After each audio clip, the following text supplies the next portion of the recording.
तुम संसार का मनुष्य जब अशोक सुंदरी वाले स्थान पर थोड़ा सा कुंकू चंदन लगाकर हल्दी लगाकर एक बेलपत्री समर्पित करता है और हृदय से अपने मन में मंगल कार्यों का विचार करता है, मेरे बेटे का विवाह हो जाए, मेरी बेटी का विवाह हो जाए, मेरी बहू को संतान हो जाए, मेरे बेटी के यहाँ संतान हो जाए, मेरा कोई मकान बन जाए, मेरे घर में कोई मंगल सुकुन हो जाए, मेरे घर में मंगल आनंद हो जाए। जब आज के दिन वो मंगल गौरी व्रत के दिन आज के दिन जो विचार करता है, जो सोचता है, जो अशोक सुंदरी वाले स्थान पर कंकु चंदन हल्दी रखकर एक बेलपत्र समर्पित करता है और उसके मंगल कार्य आज से प्रारंभ होना चालू हो जाते हैं। मंगला गौरी व्रत का प्रमाण ही यही है कि वो मंगल करना प्रारंभ कर दे। और शिव तत्व कह रहा, जितने श्रावण के महीने में जो उत्सव आते हैं, कई माताओं का तीज का व्रत आता है, छोटी तीज आती है, बड़ी तीज आती है, उत्सव आ जाता है, कहीं भादव के महीने में हरताली का उत्सव आ जाता है। ऐसे जो जितने त्योहार हैं आप जरा अंदाजा लगा कर देखना, भगवान नारायण विश्राम करे,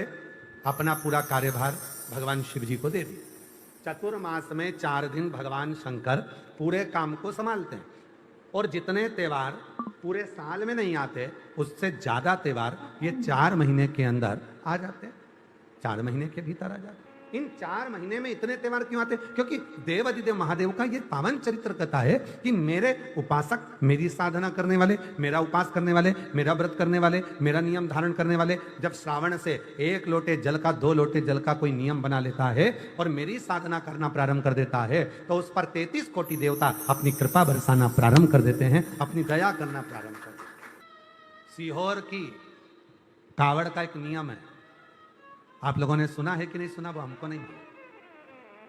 अपने घर से जब कावड़ भरने के लिए सीहोर आते हो तो अपने घर के दरवाजे पर 2 स्वास्तिक बनाकर आते हो। 2 स्वास्तिक नहीं बनाकर आते तो जातर बनाते हो।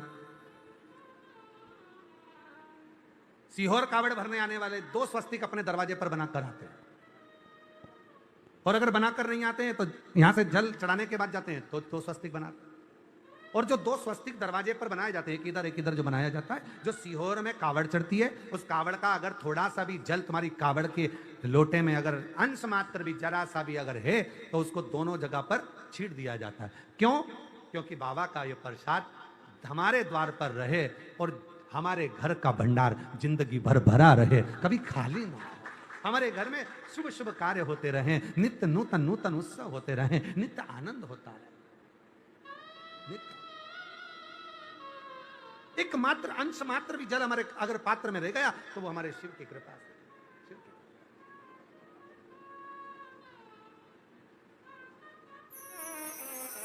और निवेदन करूं आप सबसे, जितने शिव महापुराण की कथा को श्रवण कर रहे हैं, 25 अगस्त को जब आप बाबा की भौम प्रदोष की कावड़ बन रहे हैं, हमारे यहाँ जितने प्रदोष होते हैं, रवि प्रदोष, शनि प्रदोष, जिस बार को प्रदोष पड़ता है उसको वो प्रदोष के नाम से पुकारा जाता है। रविवार को पड़ा तो रवि प्रदोष, सोमवार को पड़ा तो सोम प्रदोष, बुधवार को पड़ा तो बुध प्रदोष, मंगल को पड़ा तो भौम प्रदोष।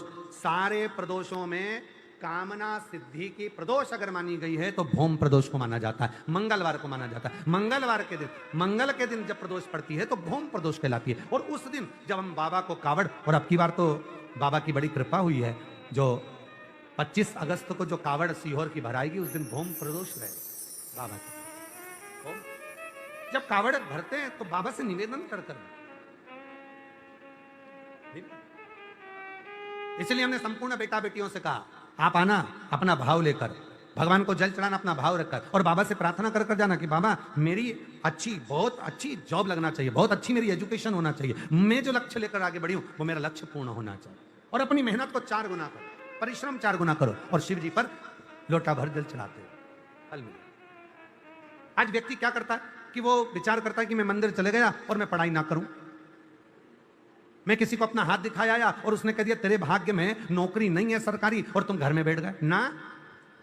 उसने बताया ना कि तेरे भाग्य में सरकारी नौकरी नहीं है तो तू 4 गुना पढ़ाई करना प्रारंभ कर। अब उसके वचन को टाल कर बता, इतनी मेहनत कर कि उसके वचन पलट जाए और तेरी सरकारी नौकरी लग जाए। तो तू शिव पर भरोसा तो कर, अपनी मेहनत, अपनी लगन, अपना परिश्रम कर कर आगे बढ़ो। सारी समस्या का हल सावन में 2 लोटा जल।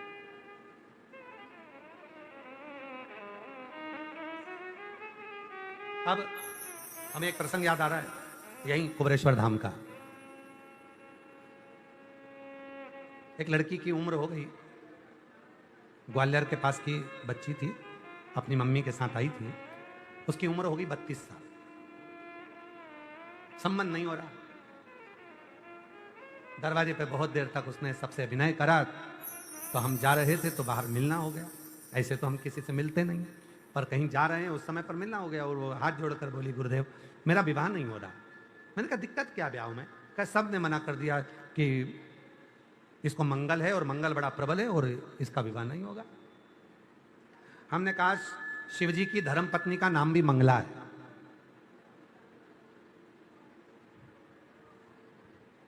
रोज प्रतिदिन एक लाल कलर का फूल लेकर माता मंगला को देना प्रारंभ कर।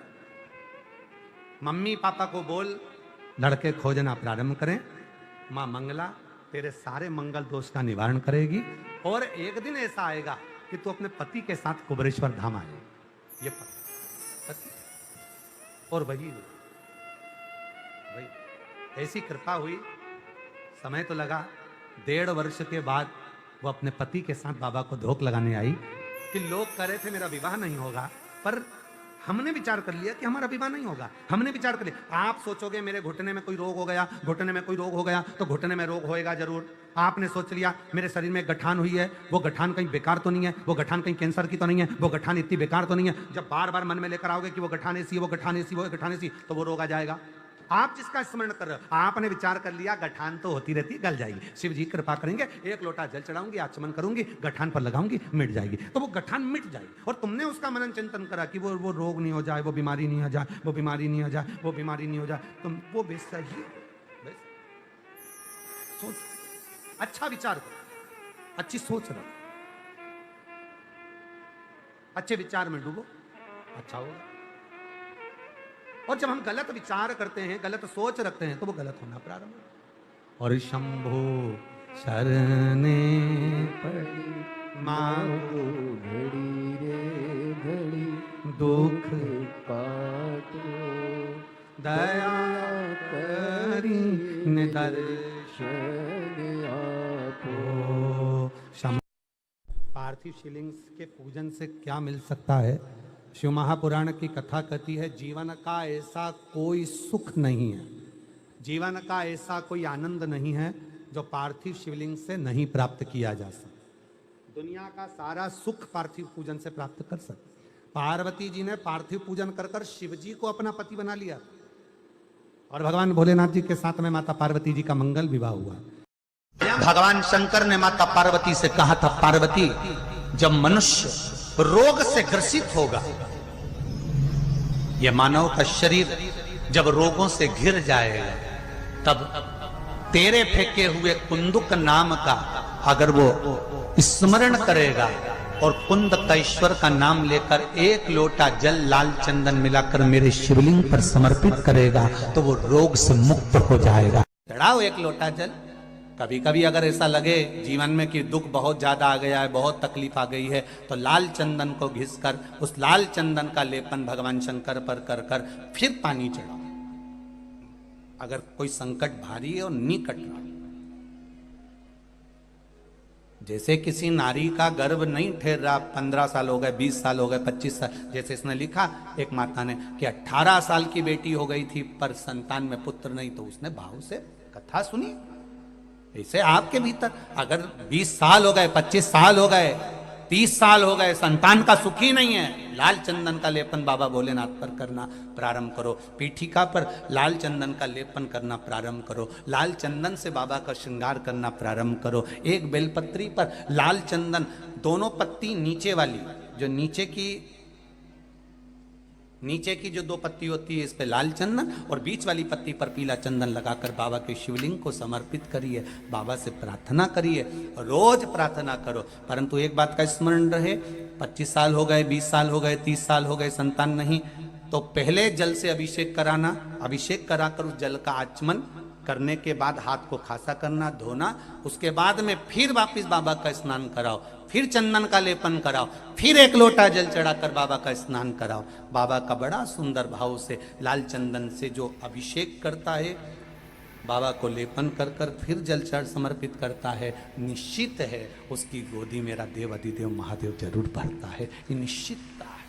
हम तो बेटियों से भी कहते हैं, जिसका विवाह नहीं हो रहा हो, 25 साल 30 साल 27 साल 28 साल 32 साल 40 साल हो गए हो, नहीं हो रहा हो बेटा बेटी का विवाह, उसे लाल चंदन का प्रयोग अशोक सुंदरी वाली जगह पर 7 बिंदी लाल चंदन की लगाकर 7 बेलपत्र 7 बिंदी पर रखिए और महाराज अपनी कामना कर कर भगवान से आइए, बाबा देगा करेगा, 3-4 महीने में विवाह पक्का करेगा। ये लाल चंदन की महत्वता है शिव तत्व। और आज भी नियम है महाराज, जिसकी फैक्ट्री नहीं चलती हो, प्रॉपर्टी की आप खरीदारी बेचादारी करते हो, प्रॉपर्टी से जुड़ा हुआ काम करते हो, या लोहे से जुड़ा हुआ करते हो, या फैक्ट्री आदि का कर्म करते हो, कोई मैन्युफैक्चरिंग करते हो, वो नहीं चल रहा, तो हनुमान जी के उल्टे पांव का सिंदूर लीजिए और हनुमान जी के दूसरे नंबर के भाई गतिमान का नाम लीजिए।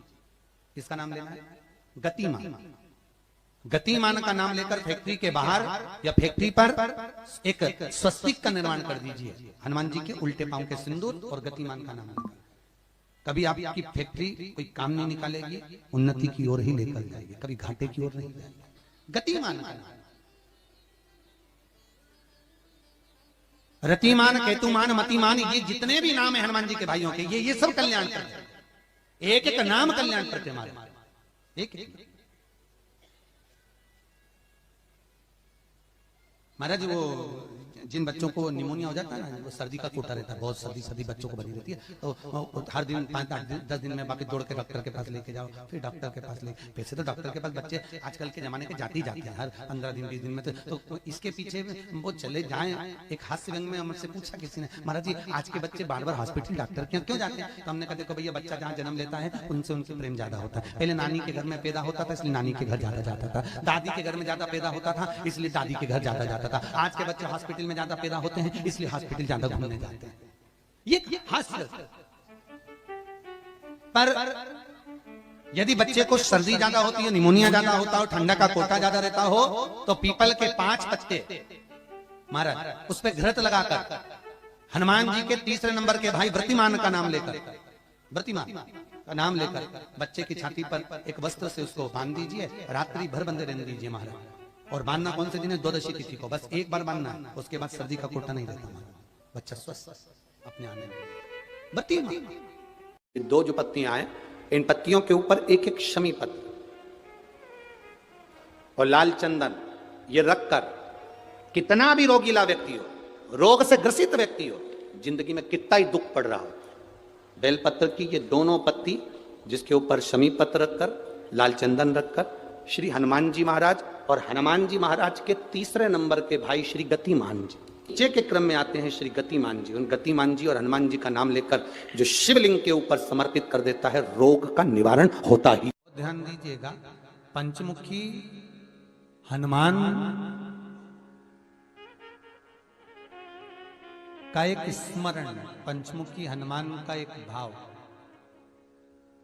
महाराज जैसे बहुत ज्यादा तकलीफ अगर व्यक्ति को हो गई है, बहुत कष्टमय जीवन चल रहा है, हार गए हर जगह से और तकलीफमय जीवन चल रहा है, तो पंचमुखी हनुमान का एक शिव महापुराण का और स्कंद पुराण का एक बड़ा सुंदर मंत्र है। उस मंत्र को आप सब एक बार हमारे साथ में बोलें। ओम नमो हनुमते रुद्र अवताराय सर्व शत्रु संहारणाय सर्व रोग हराय सर्व वशीकरणाय रामदूताय स्वाहा। बस इस मंत्र को हाथ में काली तिल लेकर, एक जौ लेकर और गूगल लेकर, थोड़ा सा उसमें गाय का घी डालकर, कंडे को या अग्नि को जलाकर इस मंत्र का 11 बार 21 बार जाप कर कर अपनी कामना कर कर छोड़ दीजिए। कैसा भी रोग हो, बीमारी हो, कष्ट हो, दुख हो, तकलीफ हो, 21 दिन के अंदर वो आनंद आना प्रारंभ कर देता है। इस मंत्र स्कंद पुराण का, शिव महापुराण का ये मंत्र मूल पंचमुखी हनुमान सुख देंगे। और एक और चीज याद रखिए महाराज, यदि कोई काम के लिए जा रहे हो कोई व्यापार के लिए जा रहे हो या नौकरी करने के लिए जा रहे हो और लगी नहीं रही, बहुत तकलीफ पा रहे हो, सर्विस ही नहीं लग रही, बहुत कष्टमय हो गया, तो निवेदन करूंगा 5 पीपल के पत्ते पर बेसन के 5 लड्डू घर में बने हुए गाय के घी के 5 लड्डू रख लो, उस लड्डू के बीचों बीच एक आटे का दिया और उसमें तिल्ली का तेल डालकर इसी मंत्र का प्रयोग कर कर पंचमुखी हनुमान का किसी भी हनुमान के मंदिर में जाकर, दक्षिण मुखी हनुमान के मंदिर में जाकर उसको रख कर आ जाइए। इसके बाद आप उस काम के लिए जाइए, आपका काम सफल हो जाएगा। आपको किसी को नहीं कहना पड़ेगा कि हाथ जोड़ना नहीं पड़ेंगे, किसी के पांव नहीं पड़ना पड़ेंगे, तुरंत काम होगा। बस इस मंत्र का स्मरण कर कर पंचमुखी हनुमान का भूतेश्वर जो मंत्र है वो सुख देने वाला। सारी दुनिया की ठोकर खा लो, सारी दुनिया के हाथ जोड़ लो, सारी दुनिया से निवेदन कर लो और उसके बाद भी तुम्हारी दुख की घड़ी समाप्त नहीं हो। तुम्हारे घर में कोई गमला हो, कोई पौधा लगा हो, जो भी पौधा लगा हो, हम ये नहीं कहेंगे कि वो गुलाब का है कि गेंदा का है कि शमी का है कि बेलपत्री का है, जो पौधा तुम्हारे घर में लगा हो। सावन चालू हुआ है, अगर तुम्हें लगता है कि मेरी दुख का समय समाप्त नहीं हो रहा, मेरी दुख की घड़ी समाप्त नहीं हो रही, घर में रहने वाले जितने लोग आस्था चैनल पर कथा सुन रहे हैं, जितने फेसबुक यूट्यूब पर कथा सुन रहे हैं, और जिसके श्रावण में अगर मान लो एक दिन आपका निकल भी गया, 2 दिन आपके छूट भी गए, कोई दिक्कत की बात नहीं। जो पेड़ तुम्हारे यहाँ लगा हो, जो पौधा तुम्हारे यहाँ लगा हो, जो वृक्ष तुम्हारे यहाँ लगा हो, जो क्यारा तुम्हारे यहाँ, कुंडी तुम्हारे यहाँ, उसी की मिट्टी को, उसी के पेड़ के नीचे, उसी पौधे के नीचे, उस मिट्टी को थोड़ा सा हाथ से उसको उठाकर एक लिंग की आकृति बना लें। उसमें जलाधारी बनाने की जरूरत नहीं, केवल लिंग की आकृति बनाकर उसी की पूजन वहीं कर कर पानी चढ़ाकर 15 से 20 मिनट बाद अपना काम करने के बाद उसी को उसी मिट्टी में विसर्जन कर दें, अपनी कामना कर कर। देव अधिदेव महादेव 2 महीने के बाद क्या देगा ये वही जान सकते। देख लिया हमने, बहुत बहुत प्रयास कर कर देख लिया, सारी दुनिया का हमने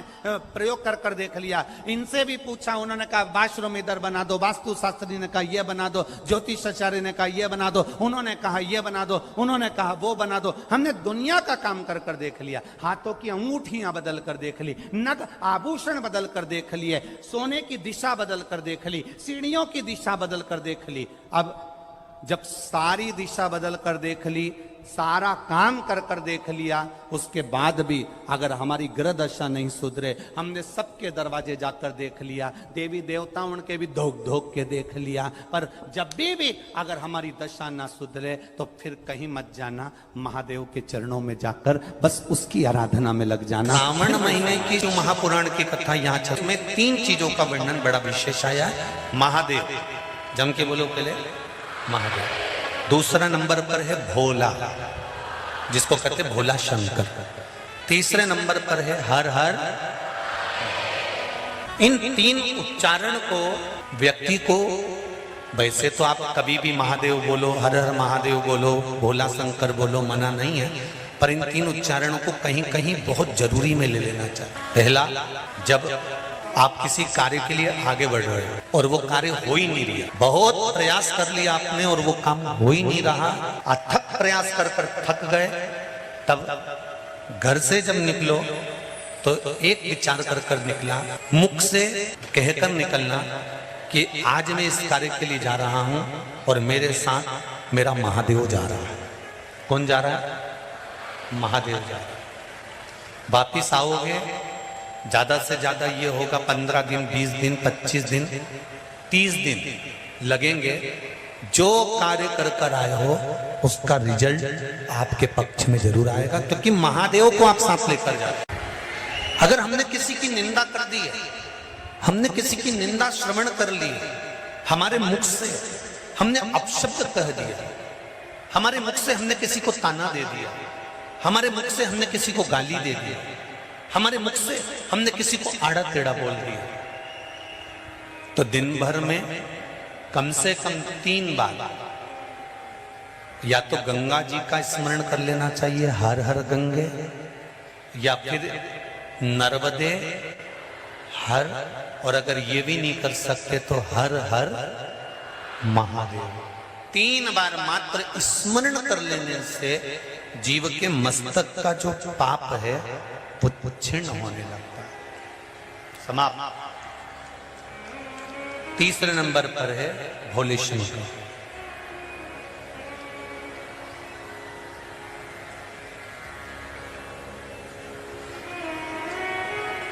बहुत तेज क्रोध आ रहा।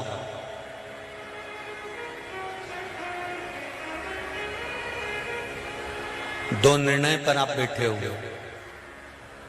एक मन कर रहा है इस लड़के से शादी करूं कि इस लड़के से शादी करें, इस लड़की से ब्याह करें कि इस लड़की से ब्याह करें, किराने की दुकान डालें कि जनरल स्टोर डालें, इस जगह पर नौकरी करूं कि इस जगह पर नौकरी करूं। उस समय पर जब दो नाव सामने खड़ी है और एक नाव पर सवार होना है, उस समय पर एक बेलपत्र लेकर, भोले शंकर का नाम लेकर, एक बेलपत्र लेकर, भोले शंकर का नाम लेकर, बेलपत्र के पेड़ के नीचे ही रखकर निर्णय ले लिया करो। वो निर्णय तुम्हारा सफल होगा, कभी भी निष्फल नहीं। मात्र केवल एक बेलपत्र का पत्ता हमारे जीवन में सुख प्रकट कर देता है।